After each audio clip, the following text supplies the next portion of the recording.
দিন ধরেই ঝিরঝির করে বৃষ্টি হয়েই চলেছে। ঘোলা নদীর ওপর বৃষ্টির জল একভাবে নানান রকম নকশা কেটে চলেছে। আকাশের রঙও কালচে হয়ে আছে ঘন মেঘের সমারোহে। একটা যাত্রীবাহী লঞ্চ ইঞ্জিনের শব্দ তুলে চলেছে নদীর বুক চিরে। বিকেলবেলা লঞ্চটা ছেড়েছে বেনের হাট থেকে, যাবে সেই মিলনপুরের ইলুবাবুর ঘাটে। এই লঞ্চে শহর থেকে ফেরা নানান পেশার মানুষ যাত্রা করে। হাটুরে থেকে শুরু করে স্কুলের শিক্ষক শিক্ষিকা এবং শহরে ব্যবসা করতে যাওয়া কিছু ব্যবসাদার সবাই এই লঞ্চেই সপ্তাহের এই শেষ দিনে মিলনপুরে ফিরে আসে। ওহ, কি বর্ষাটাই না নেমেছে! কি মনে হয় বটাদা, আজ রাতে অক্ষত অবস্থায় মিলনপুরে পৌঁছতে পারবো তো? বাজে বকিস নি, একই থেকে থেকে যা দুলুনি দিচ্ছে, ও একেবারে তুফান ছেড়েছে যেন। এই অসময়ে তোর এই অলক্ষণে কথাগুলো না বললেই চলছে না, তাই না? আরে মজা করছি, চোটে কেন যাচ্ছ? আরে বললে তো সবাই একসাথেই লঞ্চে ভূতের কীর্তন করা শুরু করবো। রাতুলের এই অসময়ে মজা করার স্বভাবটাই একেবারে পছন্দ নয় বটার, তাও সে কিছুই বলে না। ওদের উল্টো দিকে একজন মাঝবয়সী মহিলা এবং আরেকজন মাঝবয়সী লোক বসে ওদের কথা শুনছিল। ওরা ছাড়াও আরেকটা বেঞ্চে শেষ শুক্রবারের হাটের মাছ ব্যবসায়ী হরি জেলেও বসে বসে বিড়ি টানছিল। ও হরিদা, তা ব্যবসাপত্র এখন কেমন চলছে? অনেকদিন তোমার সাথে দেখা সাক্ষাৎ নেই, সব ভালো তো? হ্যাঁ, এই চলে যাচ্ছে রে। তা অনেকদিন পর যাচ্ছিস মনে হচ্ছে মিলনপুর। হ্যাঁ গো, মহাজনটা না মোটে ছুটি দিতে চায় না। কদিন পর যে আবার একটু শান্তিতে দুটো দিন কাটাবো। রাতুলের কথাটা শেষ হতেই হঠাৎ লঞ্চটা একটু তুলে ওঠে। এই লঞ্চটা আকারে খুবই ছোট। এমন বেশ কিছু ছোট ছোট ফেরি নৌকায় বেনের হাট থেকে মিলনপুর যাওয়ার একমাত্র উপায়। এই লঞ্চটার চালক আর মালিক হলো শক্তিপদ। এই বর্ষায় এই মানুষগুলোর জীবন এখন তারই হাতে। বাপরে, উফ! ও শক্তিদা, একটু মাথা ঠান্ডা রেখে নিয়ে চলো, আমরা কেউ অকালে মরতে চাই না। তা যা বলেছেন ম্যাডাম। ও শক্তিপদ, একটু ধরে চালা বাবা। ইঞ্জিন রুমে বসে শক্তিপদ সব কথা শুনলেও মুখে কিছু বলে না। সত্যি বলতে কি, এই ঘন বর্ষায় এমন একটু আধটু হয়েই থাকে। ওদিকে রাতুল আর বটার মধ্যে আবার কথা কাটাকাটি শুরু হয়ে যায়। রাতুল বলে ওঠে, হ্যাঁ তবে যাই বলো বটাদা, এমন বর্ষায় যদি একটা জম্পেশ ভূতের সাথে দেখা হয় না, জমে যাবে কিন্তু। থামবি তুই? শুধু বে আক্কেলে কথা তো ভালো লাগে না। আর কেমনি করবি তো? আর কোনোদিন আমি শুক্রবারে তোর সাথে লঞ্চে করে বাড়ি ফিরবো না। হ্যাঁ ভাই, এমন দুর্যোগের মধ্যে তোমার এমন মরা আর ভূত এইসব নিয়ে কথা আমাদের শুনতে একদম ভালো লাগছে না। থামো তো দেখি একটু। রাতুল সবার কথায় যেন আরো বেশি উৎসাহ পায়। দাঁত বের করে সে বলে, কি আপনারা সব বাচ্চাদের মতন ভয় পাচ্ছেন বলুন তো? এমন বর্ষার দিনে আহা, যদি মরে ভূত হতাম না, তবে সেও কত যে ভালো হতো। তুমি বুঝি ভূতের ভয় পাও না?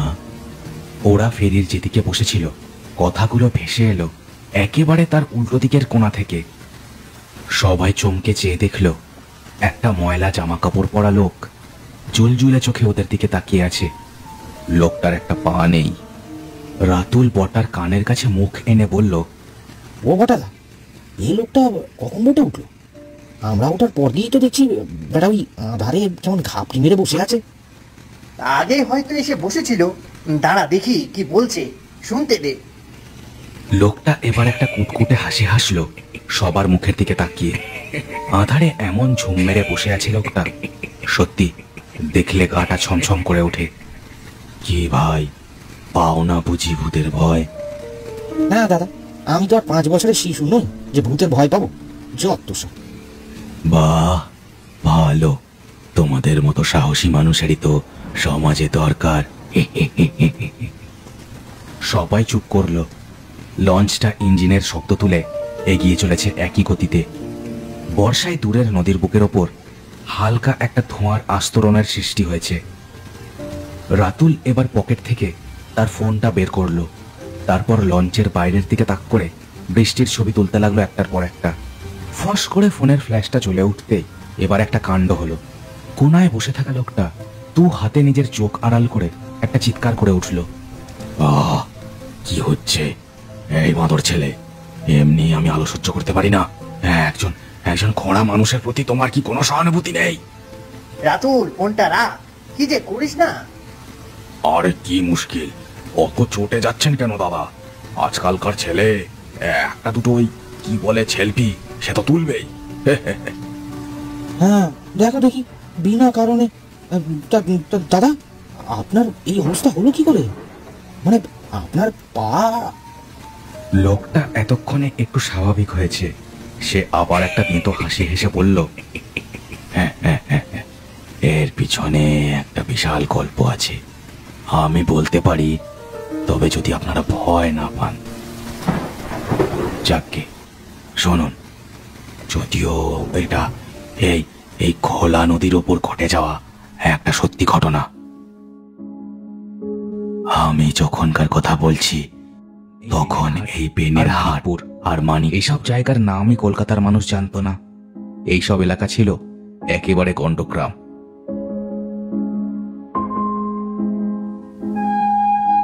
সারাদিনে মাত্র 3টে ট্রেন চলতো এই বেনের হাট থেকে কলকাতা পর্যন্ত, সকালে, সন্ধেবেলা আর একেবারে রাত 9:20 একটা। ব্যাস, এইসব লঞ্চ, বোট, ফেরি এইসব কিছুই ছিল না। ঘোলা নদীর বুকে চলতো হাতে টানা ডিঙি নৌকো। আমি তখন চাকরি করতাম কলকাতার একটা ওষুধ কোম্পানিতে, খুবই সামান্য মাইনের চাকরি।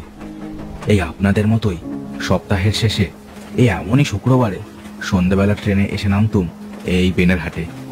আমার বাড়িও সে সময় ছিল ওই মানিকপুরে। দিনটা ছিল এমনই এক বাদলার। সকাল থেকেই ঝিরঝিরে বর্ষায় মানুষের নাজেহাল অবস্থা হয়েছিল। ফলবশত হলো কি, আমি সন্ধ্যার ট্রেন ধরতে না পেরে রাত 9টার পর এসে নামলাম এই বেনের হাটে। স্টেশন থেকে বাইরে যখন পা রাখলাম, চারিদিকে কোথাও কোনো মানুষের চিহ্ন নেই। দু একটা দোকানপাট যাও বা ছিল সে সময়, সবই বন্ধ হয়ে গেছে অনেকক্ষণ। আমি ইট বেছানো কাঁচা রাস্তা ধরে বর্ষায় আমার ছাতাখানা মাথায় দিয়ে আঁধারে কোনো মতে পথ দেখতে দেখতে চললাম ঘাটের দিকে। আমার সাথে কোনো আলো ছিল না। খুব বেশি দূর যেতে পারিনি। একটা কলা বাগানের ধার দিয়ে যেতে গিয়েই একটা দৃশ্য দেখলাম একটা গাছে একজন লোক ঝুলছে। বর্ষার জলে ভিজে বিভৎস হয়ে উঠেছে তার চোখ মুখ। বাজের আলোয় বুঝলাম লোকটা হয়তো এখানে এসে নিজেকে। আমি খুব ভয় পেয়ে গিয়েছিলাম। হাতের ছাতাটা মুড়ে পড়ি মড়ি করে দিকবিদিক জ্ঞান শূন্য হয়ে আমি দৌড়তে শুরু করলাম। দৌড়তে দৌড়তে যখন হাঁফাতে হাঁফাতে এসে দাঁড়ালাম নদীর ঘাটে, তখন বৃষ্টির তোর আরো বেড়েছে। হাতের বন্ধ ছাতাটা থেকে জল ঝরে চলেছে টুপ টুপ করে। কোথায় যাবেন বাবু? এই কে কে কে? আঁতকে উঠে পিছন ঘুরে দেখি বুড়ো বকুল মাঝি কখন যেন এসে দাঁড়িয়েছে। বকুল মাঝিকে আমি বহুদিন চিনি। তার কুড়ে ঘরটা এই ঘাটেরই একপাশে ছিল তখন।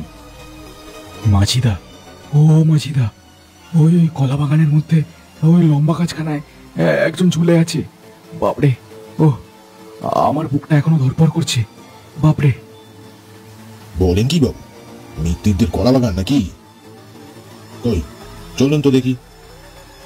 আরে না না, পাগল নাকি? আমি আর কোথাও যাচ্ছি না। তোমারও তো দরদ থাকলে তুমি যাও, তবে তবে তার আগে আমাকে একটু মানিকপুর ঘাটে নামিয়ে দেবে, চলো। কি বলছো গো বাবু? একটা লোক অমন ভাবে ঝুলে থাকবে আর তুমি পালিয়ে যাওয়ার কথা বলছো? কে জানে কে এসে, না জানি কোন দুঃখটুকু মনের মধ্যে নিয়ে মরলো।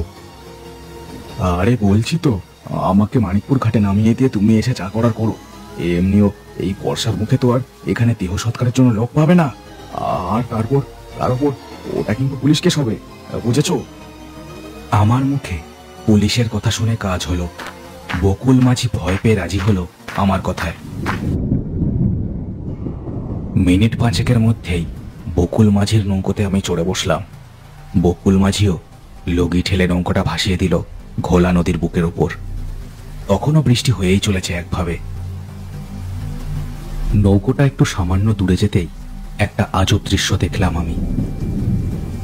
নদীর ঘাটের ওপর বর্ষার জলের মধ্যে কয়েকটা লোক দাঁড়িয়ে আছে। আঁধারে মনে হলো তাদের চোখগুলো যেন জলজল করছে।